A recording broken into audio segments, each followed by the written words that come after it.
we are a tiny speck, but we are here. And we are conscious. And I think that is, in and of itself, makes us significant in the universe. The perfection I found, especially the formation of Earth, the formation of life, that's the amazing part of the thing. Hello and welcome to Qatar 365 with me, Laila Humaira. In this episode, we blast off not quite to space, but to some places around Qatar to learn more about how the country is educating the public about space science and astronomy. But first, we begin here at the Al Thuraya Planetarium, where the Qatar Space Science Program has been launched to make the study of the cosmos more accessible and engaging for students.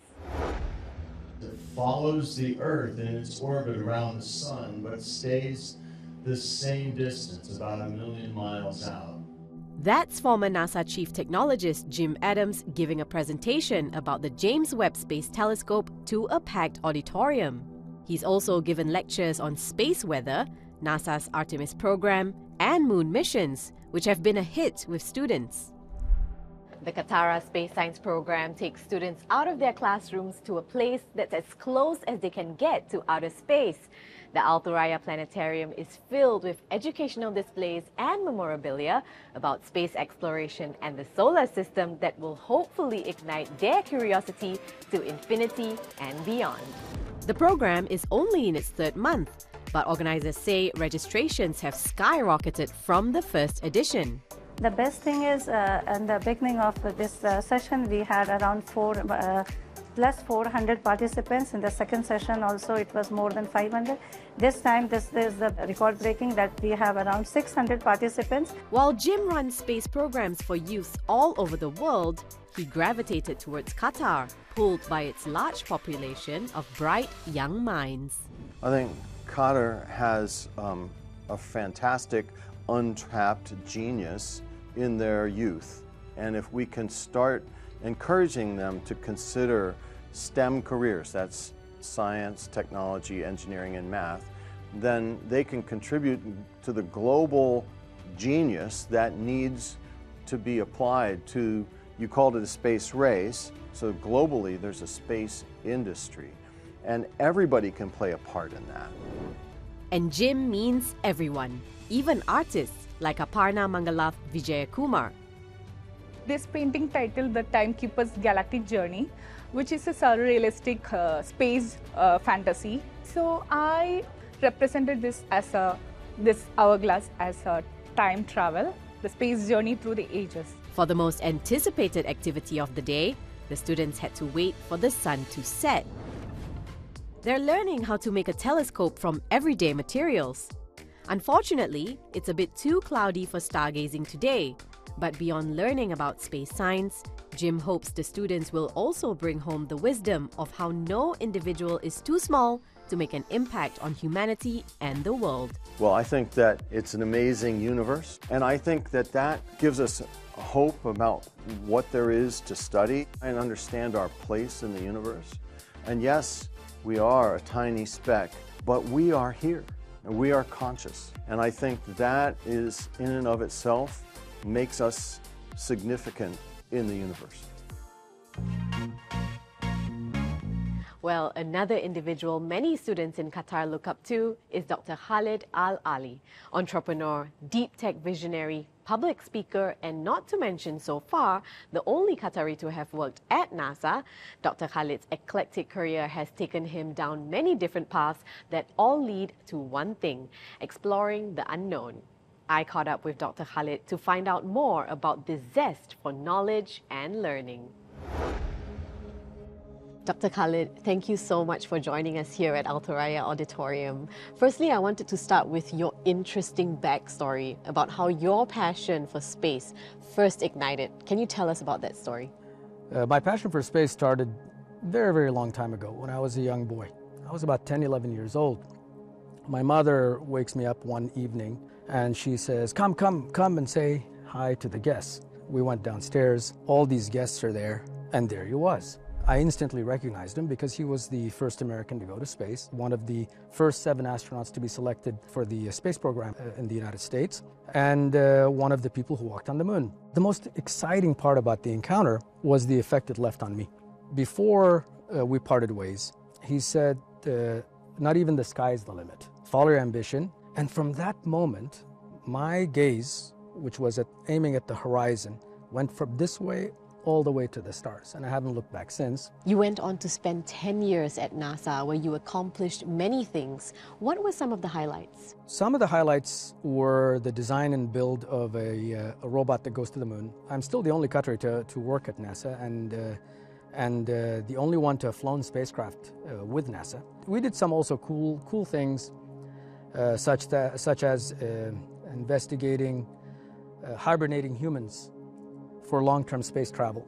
And if we're planning to send humans out there, we have to find ways to have humans last long enough, either through hibernation, multi-generational ships, and so forth. We're the ones that bridge the gap to reduce the risk. We were flying AI-powered drones back in 2003. Now we're hearing about it. So now just count how many years it's been. It's been 20-some years, right? That's right. That's a great example. The study of the stars plays quite a significant role here in Qatar. Can you explain to us the cultural and historical value of looking at the stars in the region? We are a culture that historically is tied to the sea. Celestial objects are critical for navigation. The idea being that we have stars that appear in different locations based on the seasons, based on time of day, and so forth, allows humans to achieve more than, just like any tool, whether it's navigation, whether it's predicting the seasons, when to harvest, and so forth. Currently, the global space race has a few key players, with one clear leader in SpaceX, which has completely changed the game. How do you see the space industry evolving or continuing to evolve over the next few years? So, the space race started in the last century, and it was under governments basically competing with each other, with Russia and the US being the most prominent. And then there's talk about private entities building space stations. And this transformation is bringing private resources and financing into the space mix. And as such, driving also profit motive, because we're getting more crowded in the orbit. Space law has to keep up, because with commerce coming in, they're going to take risks, because if there's too much regulation, there is no advancement. At the same time, balance that out with the extreme risk involved in space. There's lots and lots of, it's a very risky endeavor. Well, while most of us marvel at the stars above, how many of us can tell Jupiter from Venus? Joanna Hoos joined a Doha-based astrophotographer who has invested in some heavy-duty hardware to get a clearer picture of the celestial activity above.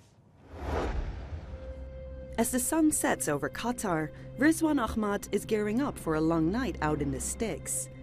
Armed with his telescope and a range of other rather intimidating-looking equipment, the amateur astrophotographer is hoping to take that perfect picture and be transported through his lens to another world or galaxy. Astrophotography actually is taking picture of celestial body. So it can be divided in few things, that solar system astrophotography, Milky Way astrophotography, and then deep sky astrophotography. Deep sky is a little advanced. Solar system also require a big focal length, bigger telescope, because the planets are very tiny. But Milky Way photography, that can be done with simple equipments like DSLR camera. So if you want to start in astrophotography, you don't need a fancy equipment to start with. An astrophotography enthusiast by night, during the day Rizwan works in the steel industry. Originally from India, his fascination with the wonders of the universe started in Qatar in 2015, when he gifted his daughter a telescope for her birthday. Lots has changed since that first time he pointed his lens at the sky, not least his knowledge on what he is actually looking at. Astrophotography is itself a study. Before you shoot something, you got to know what type of nebula, what type of object it is. I try to figure out the different constellations. I learn the gases, how the stars are formed, and yeah, definitely it's a very educational journey. I've come to keep Rizwan company on his latest excursion to the desert, as this is a passion that requires patience. Even though the sky is quite literally the limit in astrophotography, capturing celestial bodies on camera can take anywhere from hours to days, even years. And even then, you're not guaranteed to walk away with a spectacular shot. Actually, astrophotography is you are collecting photons from a celestial body.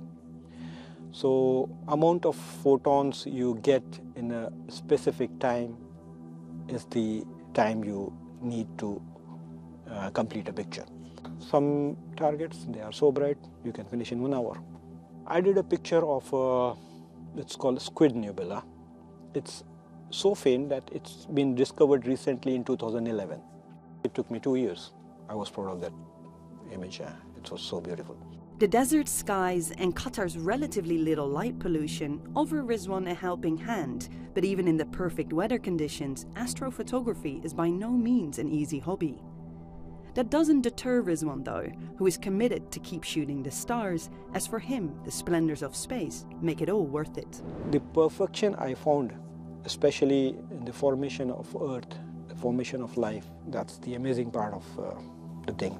The universe is so vast that visible sky has 15 billion galaxies. So if you divide that galaxy to the human population, every person will get, I think, 8 or 9 galaxies. And that visible sky is just a small part of the universe. It's amazing, actually. While the global space race is heating up, Qatar is focused on educating the next generation of space scientists and igniting the spark in the minds of future astronauts. We hope you've enjoyed stargazing with us, but that's all the time we have for now. For more, check out euronews.com and connect with us through our hashtag. Thanks for watching, and we'll see you next time on Qatar 365.